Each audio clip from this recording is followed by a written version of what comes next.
வணக்கம். இது ஸ்ரீ தொலைக்காட்சியின் பிரதான செய்திகள். முதலில் இன்றைய தலைப்பு செய்திகள்.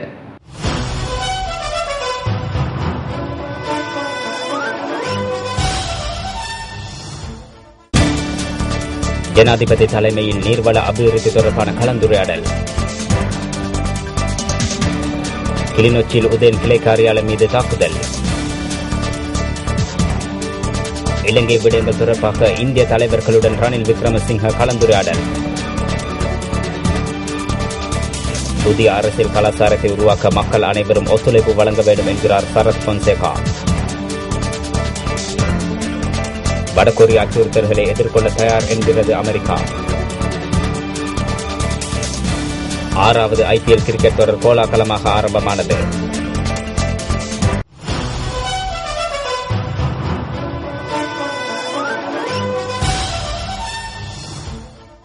ஜனாதிபதி மஹிந்த ராஜபக்ச தலைமையில் நீர்வள அபிவிருத்தி தொடர்பான கலந்துரையாடல் நேற்று தினம் இடம்பெற்றதாக ஜனாதிபதியின் ஊடகப் பிரிவு தெரிவித்துள்ளது. நீர்வள அபிவிருத்தி வடிகாலமைப்பு திட்டங்களுக்கு உள்ளூர் கைத்தொழிலாளர்களின் பங்களிப்பை பெற்றுக்கொள்வது தொடர்பான கலந்துரையாடல் ஒன்று நேற்று பிற்பகல் ஜனாதிபதி மஹிந்த ராஜபக்ச தலைமையில் நடைபெற்றது. அலரி மாளிகையில் நடைபெற்ற இந்த கலந்துரையாடலில் அமைச்சர்களான கலாநிதி சரத் அமுனுகம, தினேஷ் குணவர்தன, பிரதி அமைச்சர் நிருபாமா ராஜபக்ஷ, நிதியமைச்சின் செயலாளர் BP அபேசுந்தரம், பிரதமரின் செயலாளர் S அமரசேகர, நீர்வள நீர் வடிகாலமைப்பு அமைச்சின் செயலாளர் A அபே குணசேகர ஆகியோர் உட்பட உயர் அதிகாரிகள் பலர் கலந்து கொண்டனர். இதேவேளை எதிர்வரும் தமிழ் சிங்கள புத்தாண்டுக்கான சுபநேர அட்டவணை ஜனாதிபதி மஹிந்த ராஜபக்சவிடம் நேற்றைய தினம் கையளிக்கப்பட்டுள்ளது. புத்தாண்டுக்கான சுபநேர அட்டவணை சம்பிரதாய பூர்வமாக அரசு தலைவரிடம் கையளிக்கும் நிகழ்வின் பின்னர் பொதுமக்களுக்கு அது விநியோகிக்கப்படும் என சுட்டிக்காட்டப்பட்டுள்ளது. இந்நிலையில் கதிர்காமம் கிரிவிகாரையில் புது வருடத்திற்கான மருத்து நீர் தேய்த்து நீராடும் வைபவம் ஜனாதிபதி தலைமையில் இடம்பெறவுள்ளது. குறித்த நிகழ்வு தேசிய நிகழ்வாக ஒழுங்கு செய்யப்பட்டுள்ளமை குறிப்பிடத்தக்கது. கிளிநொச்சியில் உதயன் பத்திரிகையின் கிளை காரியாலயம் மற்றும் பத்திரிகை விநியோகத்தர்கள், விநியோக வாகனம் ஆகியவற்றின் மீது இன்னும் தெரியாதோரால் தாக்குதல்கள் நடத்தப்பட்டுள்ளன. இன்று அதிகாலை 4 மணியளவில் இந்த சம்பவம் நடந்துள்ளது. கிளிநொச்சி கரடிப்போக்கு சந்தையில் அமைந்திருக்கும் உதயன் பத்திரிகையின் கிளை காரியாலயத்திற்கு அதன் பின்புறமாக வந்த ஒரு குழுவினரை இந்த தாக்குதலை நடத்தியுள்ளதாக சம்பவத்தில் காயமடைந்தவர்கள் தெரிவிக்கின்றனர். காயமடைந்தவர்களில் பொன்ராசா, பிரதீபன் ஆகியோரே வைத்தியசாலையில் அனுமதிக்கப்பட்டுள்ளனர். காயமடைந்த 4வரில் 2 கிளிநொச்சி மாவட்ட மருத்துவமனைக்கு எடுத்து செல்லப்பட்டுள்ளனர். பத்திரிகை ஏற்றி வந்த வாகனமும் சேதமாக்கப்பட்டுள்ளது. இதனையடுத்து சம்பவ இடத்திற்கு போலீசாரும் இராணுவத்தினரும் சென்று விசாரணைகளை மேற்கொண்டுள்ளனர். முகத்தை மறைத்தவாறு வந்த அடையாளம் தெரியாத 7 பேர் இந்த தாக்குதலை மேற்கொண்டதாக தமக்கு தகவல்கள் கிடைத்துள்ளதாக காவல்துறை ஊடக பேச்சாளர் தெரிவித்தார். இந்த சம்பவத்தில் 3 பேர் காயமடைந்த நிலையில் கிளிநொச்சி ஆதார மருத்துவமனையில் அனுமதிக்கப்பட்டுள்ளனர். ஏற்கனவே தமது கிளிநொச்சி அலுவலகத்திற்கு அச்சுறுத்தல் விடுக்கும் வகையிலான கடிதங்கள் கிடைக்கப்பட்டிருப்பதாக உதயன் நாளிதழின் உரிமையாளரும் நாடாளுமன்ற உறுப்பினருமான இ. சரவணபவன் தெரிவித்தார்.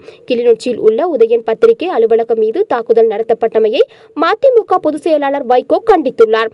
அத்துடன் துபாயில் இருந்து இலங்கைக்கு அனுப்ப உள்ள ஹரணி உள்ளிட்ட 19 ஈழத்தமிழர்களின் உயிரை பாதுகாக்க வேண்டும் என்றும் அவர் கோரிக்கை விடுத்துள்ளார். பிரதமர் மன்மோகன் சிங்கிற்கு அனுப்பி வைத்துள்ள கடிதத்திலேயே அவர் மேற்கண்டவாறு தெரிவித்துள்ளார்.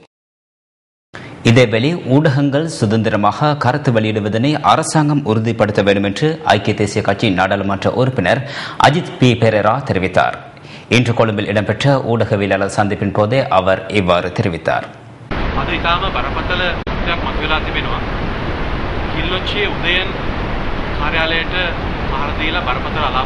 இன்று மிகவும் பாரதூரமான விடயம் ஒன்று இடம்பெற்றுள்ளது. கிளிநொச்சியில் உள்ள உதயன் பத்திரிகை அலுவலகத்துக்கு தாக்குதல் நடத்தி பாரிய நஷ்டத்தை ஏற்படுத்தியிருக்கின்றார்கள். இந்த தாக்குதல் மிகவும் பாரதூரமானது.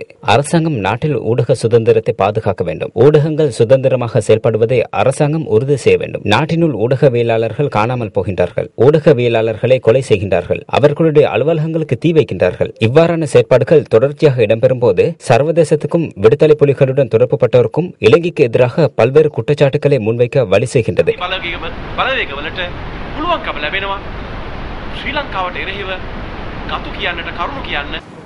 இந்தியாவுக்கான விஜயத்தினை மேற்கொண்டுள்ள எதிர்க்கட்சித் தலைவர் ரணில் விக்ரமசிங்க நேற்றைய தினம் பிஜேபியின் நாடாளுமன்ற தலைவர் சுஷ்மா சுவராஜ் மற்றும் தலைவர் LK அத்வானி ஆகியோரை சந்தித்துள்ளார்.